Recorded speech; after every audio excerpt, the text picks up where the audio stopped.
Ai, hoje eu quero deixar registrado, a sessão de Theta Healing que eu fiz ontem, que foi extraordinária, foi inacreditável.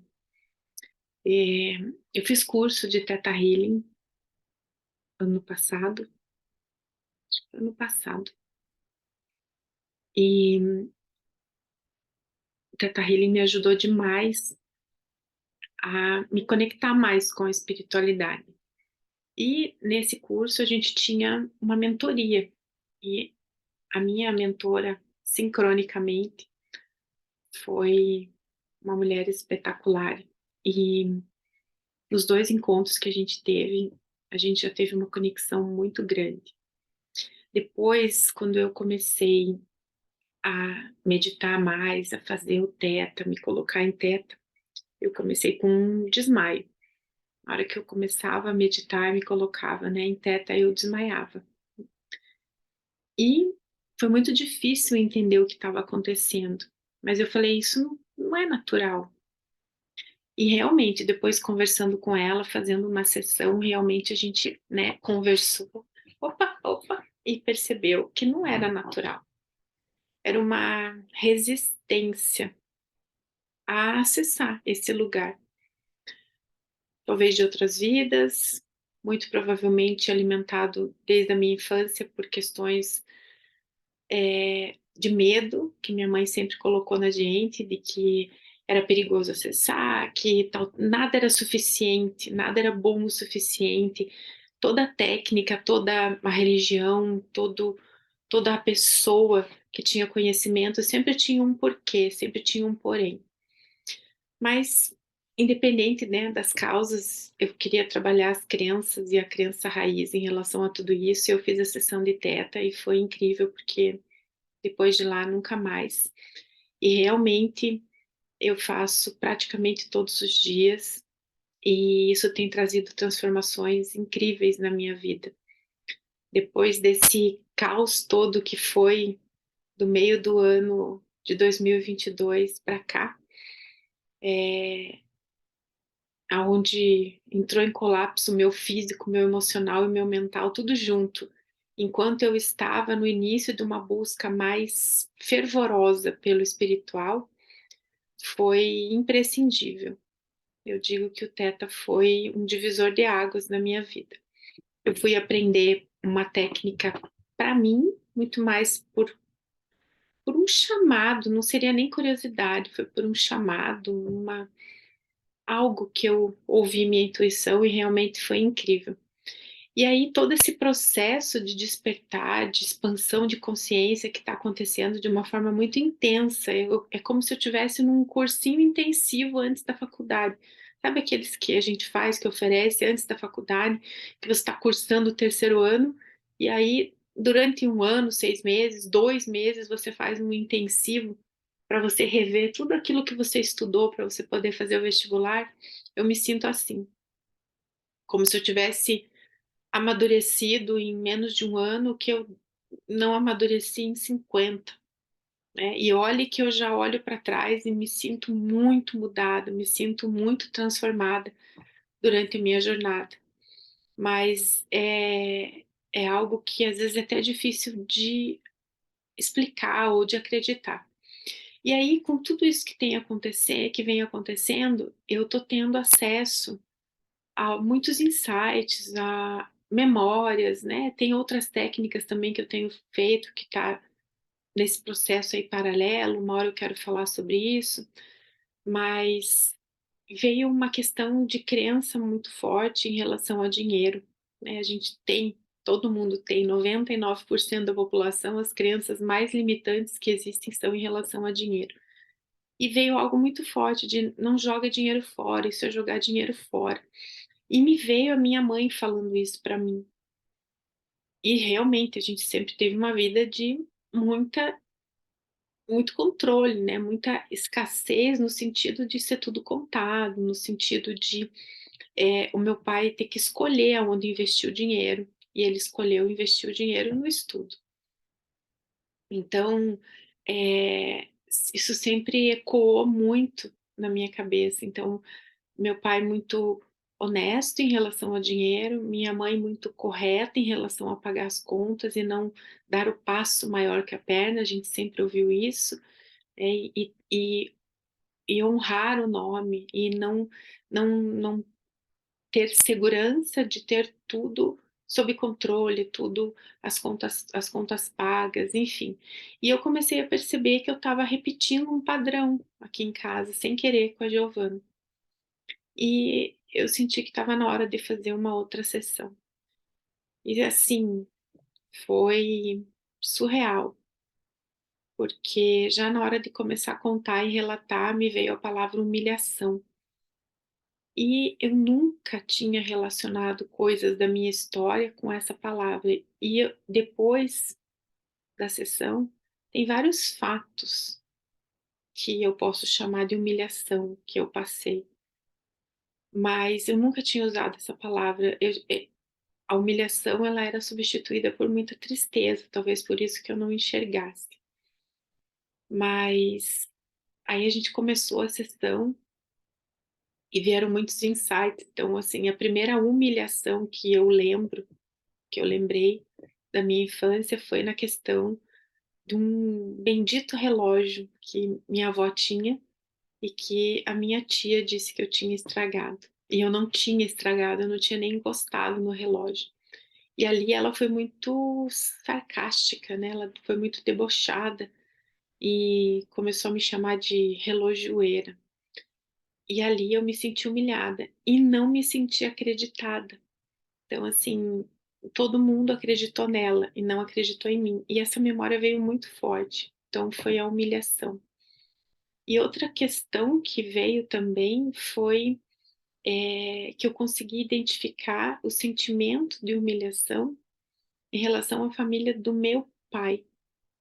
Então, passou pela humilhação dele não ter condições de pagar a escola para nós quatro, na época que eu estava lá fazendo o meu segundo grau. Eu nunca vi como uma humilhação eu estar humilhada por estar estudando sem pagar, mas talvez o meu inconsciente tenha registrado alguma coisa. Eu via sempre como um ato de bondade, de generosidade, não só da escola, mas também do meu professor, que pagou meu último ano. Então, eu não tenho memórias negativas a respeito disso, mas eu me conectei com o sentimento do meu pai. Então, realmente, uma pessoa que sempre honrou tudo e que ele pagou depois, mas deve ser uma sensação de humilhação você ter que pedir para os seus filhos ficarem estudando, você não ter condição de pagar. E aí a gente também fez uma conexão em relação à ancestralidade, né, de ser, de uma certa forma, humilhante você ter que sair do teu país de origem, né, eu tenho descendência italiana por parte de pai, você ter que sair do teu país de origem porque você não tem condições de se manter aonde você está, onde estão suas raízes, e você precisar começar do zero. Deve ser uma situação bem humilhante. E, tudo isso foi muito forte, assim, porque por trás da crença da falta de dinheiro, por trás da crença de não acreditar em mim, por trás da crença de falta, né, de capacidade, falta de suficiência, tudo falta, falta, falta. Esse olhar para a escassez, então falta dinheiro, falta capacidade, falta acreditar, é pura escassez. Atrás de tudo isso estava a crença maior de humilhação, estava a crença maior de que tudo é difícil merecer, que a abundância não existe porque a humilhação está presente. Então foi trabalhado muita coisa e o mais mágico, para não dizer maluco, dessa técnica é que você tem a sensação exata de que tempo e espaço não existem, porque eu fiz quase 2 horas de técnica e quando eu saí do estado de teta, né, eu percebi que foram 2 horas. Quando eu estava conectada, você não tem noção do tempo. Parece que foram 5 minutos nessa outra dimensão. E quando você volta, você vê o quanto existe de lapso de tempo, o quanto você ficou entregue naquilo. E isso é mágico, isso é maravilhoso. E uma outra coisa que aconteceu também foi uma um insight muito forte da palavra que ela disse quando eu não me lembro exatamente, mas que ela usou a palavra limitação. E quando ela usou essa palavra, mexeu demais comigo, demais, demais, demais, porque me veio um insight de que tudo na minha vida eu mesma limito. Eu limito o meu o meu potencial, eu limito o meu acreditar em mim, eu limito a minha noção de capacidade, eu limito o meu merecimento, eu limito as minhas relações. Eu comecei a perceber que a palavra limitação é muito forte na minha história. E e não é fácil, né, você lidar com essas sombras, você ter começar a criar consciência de tudo isso. Mas enquanto a gente não cria consciência, não existe mudança. Enquanto você não tem consciência das coisas que você tem, que mesmo que você não goste, mas enquanto isso não se torna através da observação algo que fica claro e que daí você diz: "Não quero mais isso", não tem como a gente mudar sem aceitar a partir da consciência, né, tipo, aquilo acaba virando óbvio, né. E agora é esperar tudo isso que mexeu. Foi ontem, foi muito forte. Ontem mesmo eu comecei a sentir algumas dores no corpo, hoje eu acordei praticamente travada da coluna, da parte inferior da coluna na cama.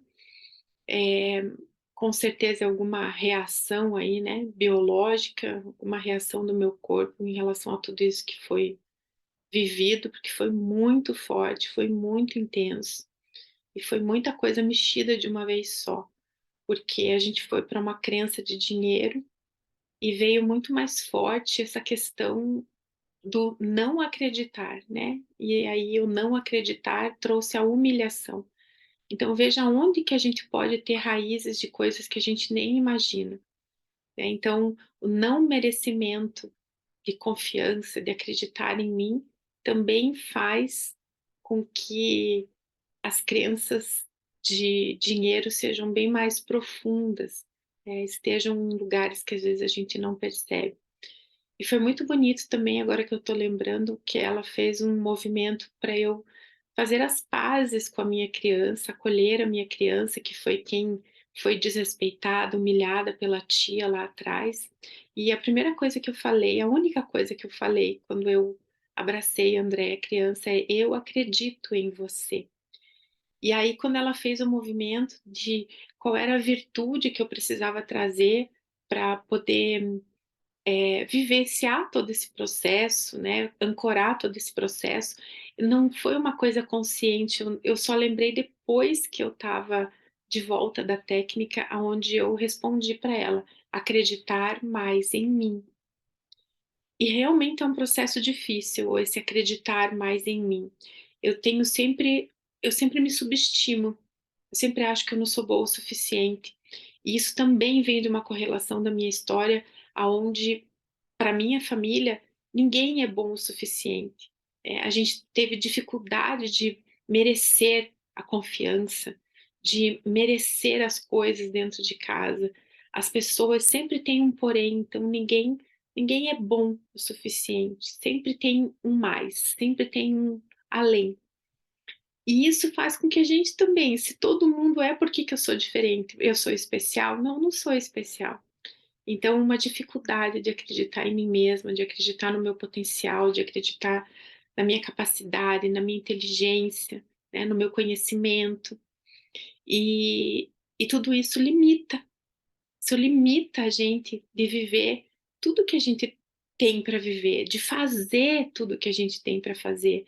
Minha maior busca está sendo, eu digo que o meu maior projeto do ano passado para cá é me tornar melhor como alma, né, como pessoa, mas como alma. Eu quero limpar essas cascas, eu quero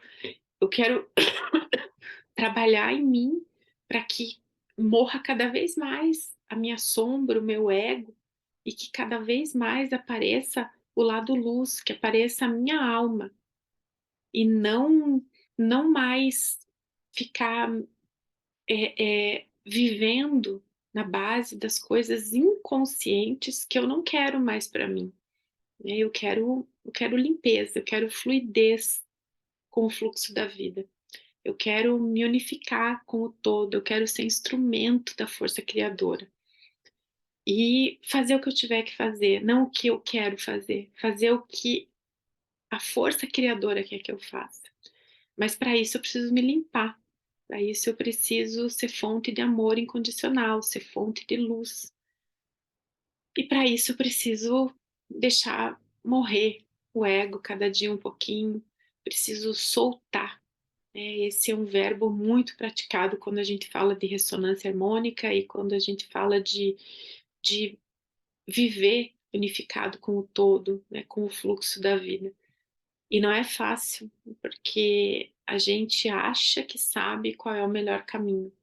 A gente acha que sabe o que é melhor para a gente. E se a gente confia nessa força, a gente vive um dia de cada vez, fazendo a nossa parte, mas se conectando cada vez mais com esse eu superior, com essa força criadora, para que a intuição trabalhe através da gente. E é isso que eu tenho buscado. Eh, eu tenho percebido que me conectar com o divino, com o espiritual, tem operado verdadeiros milagres em mim e na minha vida.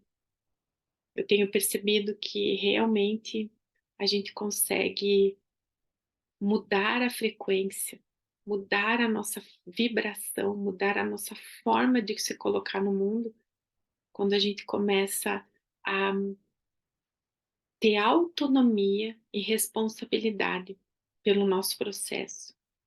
Quando a gente realmente diz: "Não quero mais ser assim, não quero mais isso para mim, não quero mais trabalhar esse vício, não quero mais ter esse vício, quero trocar por outra virtude". Não é um processo fácil, é muito doloroso, e exige uma grande dose de coragem e de honestidade, mas tem valido cada minuto, cada experiência, cada processo. Então, eu queria deixar aqui registrado, porque essa sessão foi mais uma sessão encantadora, mas essa foi muito profunda. Eu tenho certeza que me ajudou demais, que vai trazer grandes frutos aí para tudo que eu tenho buscado, que eu tenho tentado ser melhor. Um beijo, até a próxima.